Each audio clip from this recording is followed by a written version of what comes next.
The Nordic Coven is a whole new concept in Underworld 5. We wanted to take the story to a new coven. The Eastern Coven and the Northern Coven are really opposites.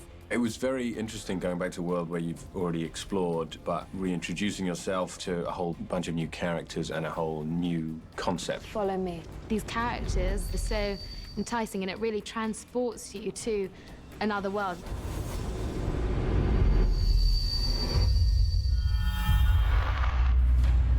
When you find David and Thomas again, they're trying to find safe passage, essentially, and they've gone to the east. 'Tis said that the Western Coven was utterly destroyed. Yes, it was.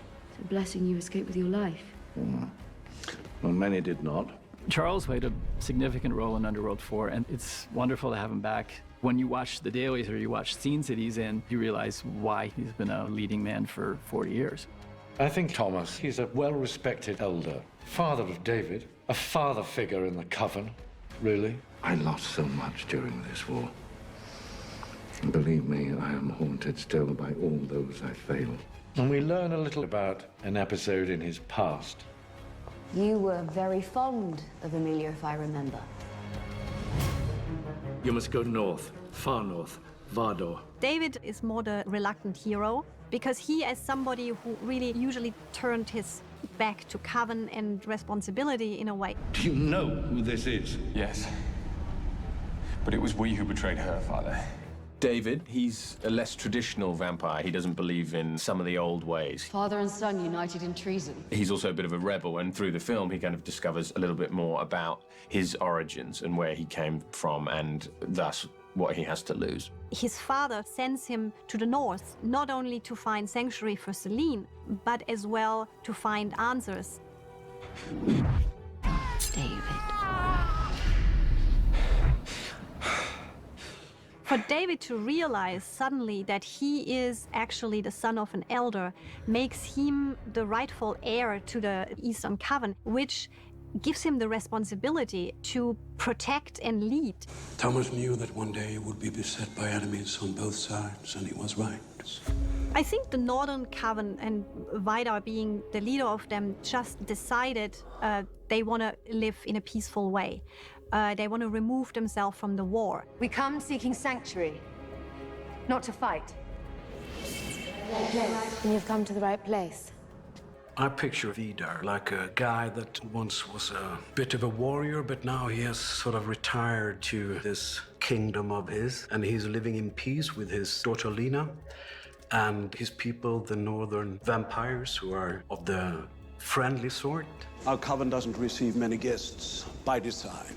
We do as we wish, not as others would have us do. And what of the lichens? We are too far removed for them to take notice, and even if they did, our climate is quite an obstacle to warm bloods. There is a strong difference between the Eastern and the Nordic Coven, not only aesthetically, but actually the energy that you get from both of the places. And the Nordic has this more tranquil feel about it. There's not fighting and violence. It's a lot more to do with sort of the studies of their tradition and deepening their knowledge. This has been a coven that's been living almost autonomously for hundreds and hundreds of years. It's never had anything to do with the war on the Lycans. And as a result, they've become sort of ascetic, monk-like in their practices. Come. What is this? Valisa, the in-between place. Is she dead? No. She took a poison which allows her to visit the sacred world.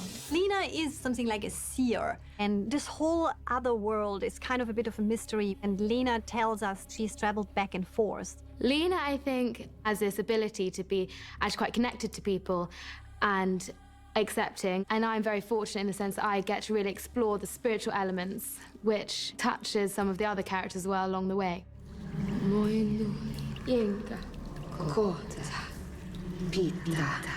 I wanted to have the Northern Coven have their own language, and I didn't want to just make something up, so we found the language of Sami, which is very north of Lapland. There's only very few people that still speak that original language, so there is this mystery of, okay, this is another world and another language as well. Praise the life that has lived. War has followed you here. Protect your own.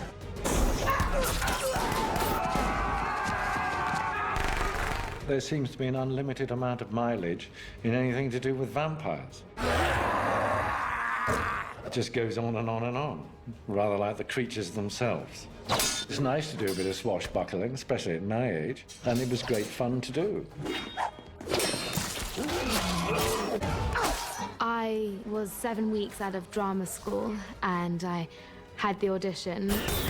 I feel very lucky that this is my first ever job, so let alone my first ever film. They have such a great legacy of fantastic British actors, so I just was really excited that I was able to sort of be a part of the next generation.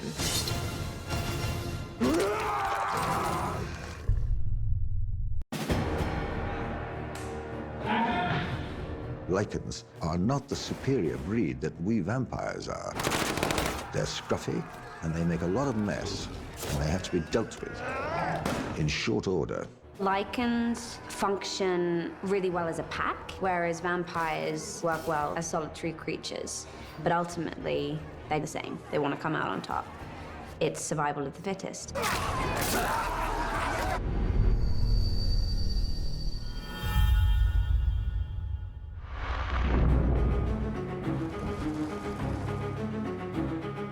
A huge aspect of vampire coven life is intrigue, and in this one even clearer than before. There are like several people that have their own agenda. We are losing the war, Thomas.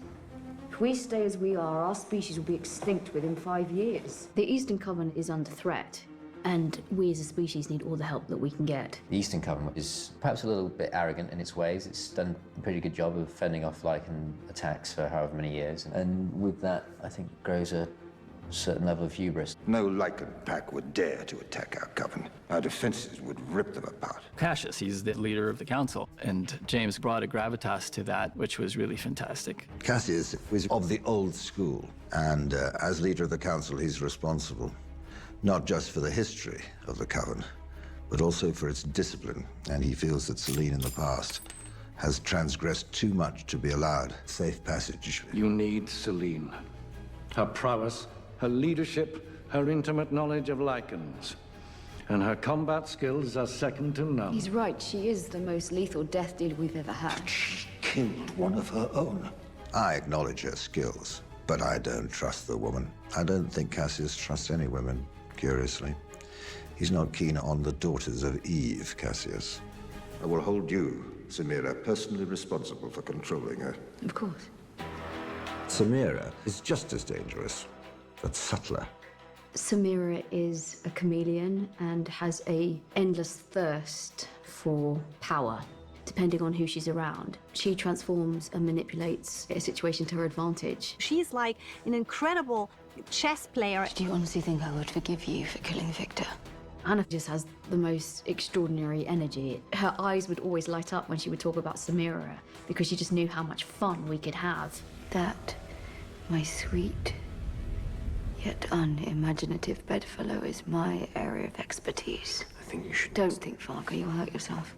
Bradley plays a character who is sort of under the thumb of Samira, but he also has enmity and resentment towards Samira. Varga has very much a militant station within the Coven. There's many a death dealer in the Coven, and Varga tells them what to do. I think he is a relatively responsible leader in that regard. I say that, he murders a bunch of cadets. But it's for the greater good. Alexia represents the sort of new wave and young blood, and with her youth, she's quite headstrong. She becomes a little bit vulnerable. She represents changing times and the new way of approaching things. She is betraying the vampires. Have you found Selene? Yes, she is headed for the Nordic Coven. So she has to play the role two different ways. Daisy was able to bring both the vulnerability and also the severity that you need for that role. I risk everything for this. For you. For us. I know, my love. With Marius, Selene is facing probably her most fierce opponent yet. Marius is a more political, more disciplined foe than maybe the vampires have experienced. Are you a slave? No. Then don't behave like one. He is planning and he's organizing and he is basically plotting in a way we haven't seen Lycans work like that. He is attempting to instill greater discipline, greater strategic thinking into the sort of Lycan mentality. To be totally honest, I quite like a baddie, a villain. I think they often can be quite rewarding and rich people to play because in a way the challenge is to make them multifaceted and more than just a person doing bad stuff.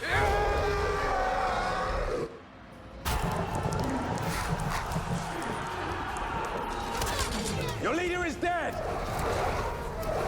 Take your wounded. Leave.